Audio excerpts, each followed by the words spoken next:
गुजरात के अहमदाबाद में प्लेन हादसे की जो तस्वीरें मौका वारदात से आ रही है वो बेहद डरावनी है।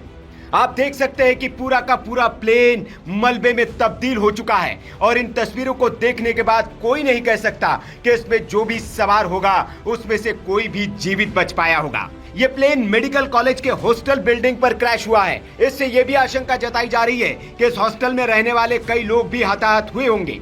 आपको बता दें कि एयर इंडिया के इस विमान में गुजरात के अहमदाबाद के इंटरनेशनल एयरपोर्ट से लंदन के लिए उड़ान भरी थी, लेकिन उड़ान भरने के तुरंत बाद ही एयर इंडिया का ये ड्रीम लाइनर विमान क्रैश हो गया।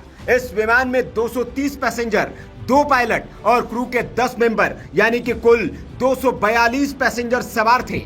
लेकिन इस प्लेन के क्रैश होने से ठीक पहले प्लेन के पायलट सुमित सबरवाल ने मेडे कॉल किया था। विमानन की दुनिया में पायलट ये संकेत आखिरी वक्त में देता है। इसका मतलब होता है कि मेरी मदद करो। जब पायलट को ये लग जाता है कि अब हालात उसके हाथ में नहीं है, काबू से बाहर हो चुके हैं, तब वो मेडे संकेत जारी करता है। बोइंग 787 को उड़ा रहे पायलट को बहुत अनुभवी बताया जा रहा है। उनके पास 82,000 घंटे उड़ान का अनुभव था। जानकार ये भी बता रहे हैं कि दरअसल विमान में कोई गड़बड़ी बहुत शुरुआत में ही पता चल गई थी। हालांकि इस संभावना से भी इनकार नहीं किया जा सकता कि स्थितियों को जज करने में पायलट या एटीसी से कोई गड़बड़ न हुई हो। पायलट कैप्टन सुनील सबरवाल ने मेडे का संकेत तो दे दिया, लेकिन गड़बड़ी को सुधारने या ठीक करने का उनके पास वक्त ही नहीं था। विमान कुछ ही क्षणों में नीचे गिरने लगा और देखते ही देखते आग के गोले और गाढ़े काले धुएं में तब्दील हो गया था।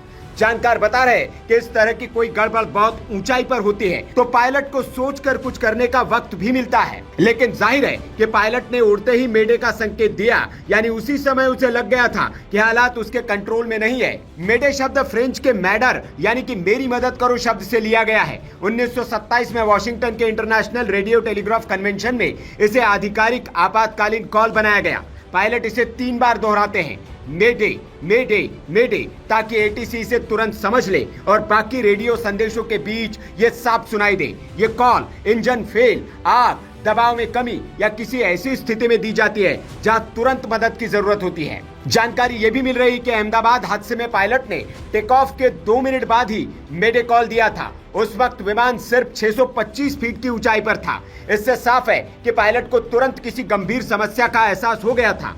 ये भी अनुमान लगाया जा रहा है कि विमान का पिछला हिस्सा किसी पेड़ या दीवार से टकराया हो। साथ ही इंजन में तकनीकी खराबी की भी अटकलें लगाई जा रही है। लेकिन यहाँ यह भी जिक्र करना जरूरी है कि विमान की 2 बार दिल्ली और अहमदाबाद में जांच की जा चुकी थी। वे टेक ऑफ के तुरंत बाद इमरजेंसी कॉल कर एयर ट्रैफिक कंट्रोल यानी कि एटीसी को कुछ बताना चाह रहे थे। हालांकि जब तक एटीसी की ओर से जवाबी कॉल किया गया, पायलट उसे रिसीव ही नहीं कर पाए। इसके तुरंत बाद प्लेन क्रैश हो गया। इस हादसे पर एयर इंडिया का बयान भी आया है। एयर इंडिया ने कहा कि प्लेन क्रैश होने के बाद फायर ब्रिगेड की कई गाड़ियां मौके पर पहुंची है। राहत और बचाव का काम किया जा रहा है। हालांकि इस हादसे में कितने जान माल का नुकसान हुआ है, इस बारे में अभी तक कोई आधिकारिक जानकारी नहीं आ पाई है।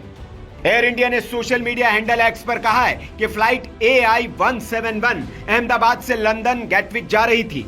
12 जून को दुर्घटना का शिकार हुई है। अभी हम विवरण की जांच कर रहे हैं और इस मामले में अपने सोशल मीडिया प्लेटफॉर्म एक्स और एयर इंडिया के वेबसाइट पर ज्यादा जानकारी साझा करेंगे। आपको बता दें कि बोइंग कंपनी के विमान पहले भी कई दुर्घटनाओं में शामिल रहे हैं। सबसे हालिया दुर्घटना दक्षिण कोरिया के जेजू एयर की उड़ान है, जो दिसंबर 2024 के आखिरी में दुर्घटनाग्रस्त हो गई थी। आंकड़ों के मुताबिक विमान लैंडिंग का प्रयास करते समय दुर्घटनाग्रस्त हो गया था और इसमें 189 लोगों की जान चली गई थी। ये विमान भी बोइंग 737-800 था और अहमदाबाद में जो विमान क्रैश हुआ है वो भी बोइंग 787-8 ड्रीम लाइनर प्लेन था। इस खबर के बाद अब बोइंग के शेयर प्री मार्केट ट्रेडिंग में 6% तक से अधिक तक फिसल गए हैं। दोपहर 3:30 बजे तक बोइंग के शेयर प्री मार्केट में 6.42% की गिरावट के साथ $196.51 पर थे। Bureau report, VK news.